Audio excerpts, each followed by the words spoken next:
할렐루야, 선한이웃 공동체 김용희 목사입니다. 10월 한 달도 주님의 평안이 여러분과 함께 하시기를 주의 이름으로 선포합니다. 아멘. 오늘 하나님의 말씀은 누가복음 6장 39절에서 45절 말씀입니다. 온전한 자의 증거라는 제목으로 말씀을 함께 나누고자 합니다. 말씀 두 절만 읽도록 하겠습니다. 39절, 40절입니다. 또 비유로 말씀하시되 맹인이 맹인을 인도할 수 있느냐? 둘이 다 구덩이에 빠지지 아니하겠느냐? 제자가 그 선생보다 높지 못하나 무릇 온전하게 된 자는 그 선생과 같으리라. 아멘. 제자들에게 주님이 묻습니다. 맹인이 맹인을 인도할 수 있느냐? 맹인이 어떤 사람을 말하는지 아는 사람이라면 누구나 쉽게 답을 말할 수 있습니다. 당연히 인도할 수 없습니다. 보이지 않는 사람이 어떻게 보이지 않는 사람을 인도할 수 있겠습니까? 오늘 본문도 맹인이 맹인을 인도하면 둘 다 구덩이에 빠진다고 분명하게 말씀하고 계십니다. 맹인 중에 한 사람이라도 볼 수 있는 사람이 있었다면 그 누구도 구덩이에 빠지지 않을 것입니다. 그렇습니다. 주님이 제자를 세우신 목적은 맹인을 인도할 사람, 누구도 구덩이에 빠지지 않도록 인도할 수 있는 사람을 세우고자 하심입니다. 우리가 여기서 또 깊이 생각할 것은 맹인만 말하는 거냐, 아니면 영적 맹인도 포함하는 거냐. 당연히 영적 맹인도 포함됩니다. 육적이든 영적이든 보이지 않는 사람이 인도자가 되면 우리는 큰 위험에 빠지게 됩니다. 구덩이에 빠진다는 것은 크게 다칠 수도 있고 생명을 잃을 수도 있습니다. 특히 영혼을 잘못된 길로 인도하여 영원한 생명의 길이 아닌 영원한 죽음의 길로 인도하는 것은 우리 주님의 십자가의 죽음을 헛되게 만드는 일입니다. 그래서 신앙적, 영적 인도자, 지도자는 세상의 지도자보다 더 중요한 사명을 가진 사람이라고 볼 수 있습니다. 그렇다면 영적 인도자는 어떤 사람이 될 수 있을까요? 주님의 제자로 온전한 사람입니다. 2000년 전 제자들의 선생님이신 예수님은 오늘날 우리에게도 선생님이심을 우리는 알아야 합니다. 주님께서 제자들에게 말씀하시고 보여주시고 가르치셨던 것처럼 지금은 주님께서 성경과 성령을 통해 우리에게 말씀하시고 보여주시고 가르치시고 계십니다. 따라서 우리도 주님의 제자입니다. 아멘. 오늘 말씀에 언급된 온전한 이 말은 헬라어로 텔레이오스라는 단어를 사용합니다. 완전한, 성숙한, 충분히 자란이라는 의미를 가지고 있습니다. 한마디로 온전한 자라는 말은 성숙한 자, 즉 육적으로나 영적으로 성숙한 사람을 말합니다. 우리가 아무리 온전하고 성숙하더라도 우리는 하나님처럼 예수님처럼 될 수는 없습니다. 에베소서 4장 13절 그리스도의 완전함에 이르기까지 날마다 성숙한 사람으로 살아야 한다고 말씀하십니다. 그것이 우리에게 적용되는 온전함입니다. 사랑하는 여러분, 우리가 온전해져야 하는 이유는 오직 하나입니다. 하나님을 보지 못하고 주님을 알지 못하는 사람들에게 복음을 전하고 주님의 사랑을 보여주고 우리의 변화된 삶을 통해서 영원한 생명으로 인도하는 것, 그것이 우리가 주님의 제자로 온전해야 하는 이유입니다. 저는 아주 오래전에 시골에서 목회를 하시는 목사님과 이야기를 나눈 적이 있습니다. 시골에서 전도하는 것이 참 힘들다고 말씀하셨습니다. 시골은 옆집에 수저젓가락이 몇 개가 있는지 다 안다고 합니다. 그 말은 그 사람의 과거 행적, 그리고 오늘날 현재의 생활을 다 알고 있다는 의미이지요. 그러다가 전도를 받아서 교회에 오게 되면 사람들이 그런다고 해요. 그런 사람도 교회에 다닐 수 있느냐요. 그런 사람과 같은 교회 다니고 싶지 않다. 이렇게 말을 한다는 거예요. 그것이 어떻게 시골에서만 일어날 수 있는 일이겠습니까? 우리가 예수를 믿기 전과 여전히 똑같은 삶을 살고 있다면 우리는 아직도 온전한 자가 아닙니다. 그런 우리의 모습을 보고 우리 가정에서, 우리 직장에서 그들도 그런 사람이 다니는 교회는 가고 싶지 않다고 말할 수 있습니다. 우리는 주님을 만나기 전, 후 분명히 달라져야 합니다. 오늘 본문 말씀은 온전한 사람, 성숙한 사람에게는 누구나 인정하는 증거가 있음을 세 가지 비유로 말씀하고 있습니다. 첫 번째 증거입니다. 자신의 허물을 볼 줄 아는 사람입니다. 본문 41절 말씀, 어찌하여 형제의 눈 속에 있는 티는 보고 내 눈 속에 있는 들보는 깨달지 못하느냐. 자기의 눈에 대들보만한 게 있는데 어떻게 다른 사람의 티를 볼 수 있겠습니까?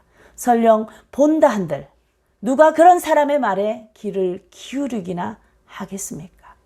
사랑하는 여러분, 주님은 자신의 허물은 보지 않고 다른 사람의 허물을 들춰내는 사람을 외식하는 자라고 말씀하십니다. 겉과 속이 다른 사람들입니다. 아는 척, 잘난 척, 온전한 척 하면서 영혼을 죽이는 사람들입니다. 이들을 영적 맹인이라고 말합니다. 영적 맹인들이 인도자가 되면 절대로 안 돼요. 주님은 이들을 향하여 분명하게 말씀하십니다. 화 있을지어다 독사의 자식들아. 사랑하는 여러분, 모르면 모른다, 부족하면 부족하다, 완전하지 않다고 말해도 괜찮습니다. 그래야 주님께서 우리의 부족한 부분을 채워주시고 인도해 주시지 않겠습니까? 아는 척, 잘난 척, 온전한 척하며 신앙생활을 하니까 세상 사람들은 그리스도인이라면 고개를 절레절레 흔드는 것 아니겠습니까? 자신의 허물을 볼 줄 아는 사람은 다른 사람을 무시하거나 함부로 말하거나 행동하지 않습니다. 사람들은 이런 사람을 보고 그를 온전한 사람, 성숙한 사람이라고 인정합니다. 아멘. 두 번째 증거는 자신의 삶의 흔적에 좋은 열매가 있는 사람입니다. 43절, 못된 열매 맺는 좋은 나무가 없고 좋은 열매 맺는 못된 나무가 없느니라. 오늘 말씀에서는 좋은 나무와 열매, 나쁜 나무와 나쁜 열매가 언급되어 있습니다. 좋은 나무와 열매에는 무화과와 포도나무를 말하고 있습니다. 무화과 나무는 잎이 크고 무성해서 항상 큰 그늘을 만들어 준다고 해요. 그래서 그 나무 밑에는 덥고 지치고 피곤한 사람들이 쉬는 공간이 만들어진다고 합니다. 뿐만 아니라 무화과 나무는 단가가 싸서 누구나 재배가 가능하고 가난하고 배고픈 사람들이 쉽게 얻을 수 있는 좋은 열매라고 합니다. 또한 포도나무의 열매인 포도는 즙을 짜서 술을 만들어서 사람들의 기쁨과 슬픔, 아픔에 함께하며 때로는 상처 치유제로 사용되는 좋은 열매라고 합니다. 좋은 열매는 사람들을 유익하게 하고 행복하게 합니다. 반면에 못된 나무, 못된 열매로 언급되어 있는 가시나무와 찔레나무는 둘 다 가시를 가지고 있습니다. 헬라어로 스콜롭스라는 단어를 사용하는데 이건 작은 가시가 아니라 뾰족한 막대기를 말합니다. 이렇게 뾰족한 막대기가 사람을 마구마구 찌른다고 생각해 보시기 바랍니다. 작은 가시도 보통 신경 쓰이는 게 아닌데 이런 큰 가시 막대기로 사람을 찔러댄다고. 그 고통은 죽음과 같은 고통일 것입니다. 사람도 마찬가지입니다. 이런 가시를 가진 사람들이 있습니다.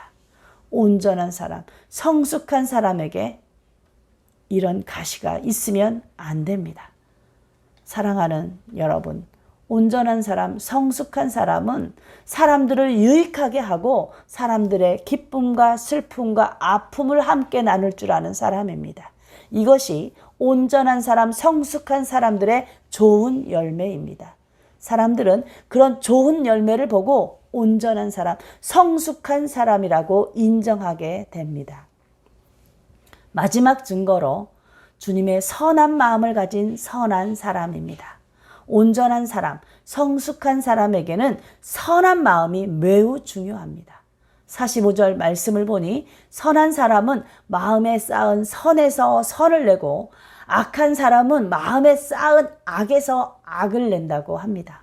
사랑하는 여러분, 우리는 성경과 성령을 통해서 주님의 말씀을 듣고 보고 배우고 있는 주님의 제자들입니다. 우리의 마음은 주님의 마음으로 가득 차 있어야 합니다. 마태복음 11장 29절 주님의 말씀입니다. 나의 마음은 온유하고 겸손하니.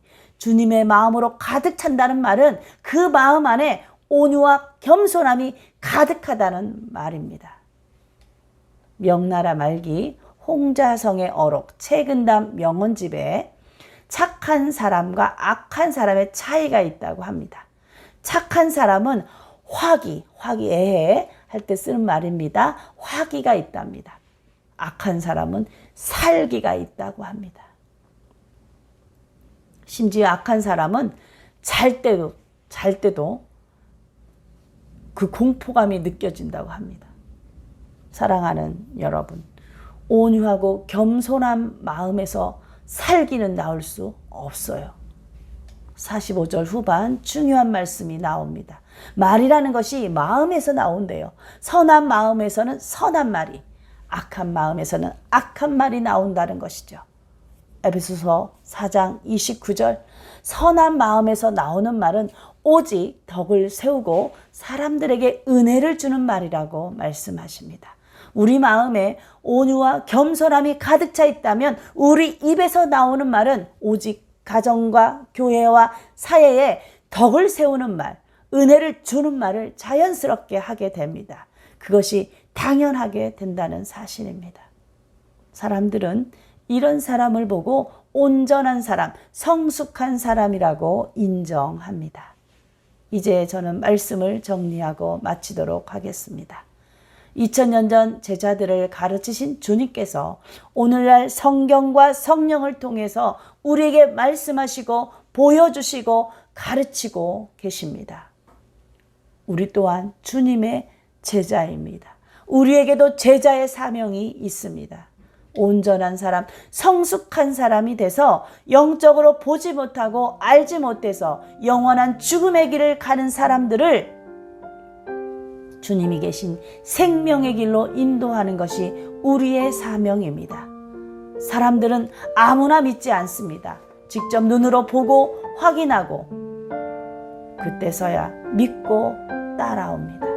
바로 온전한 사람, 성숙한 사람입니다.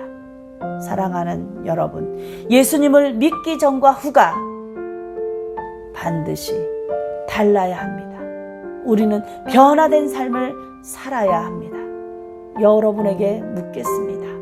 우리는 우리의 허물을 볼 줄 압니까? 우리는 우리의 삶의 흔적으로 좋은 열매가 있습니까?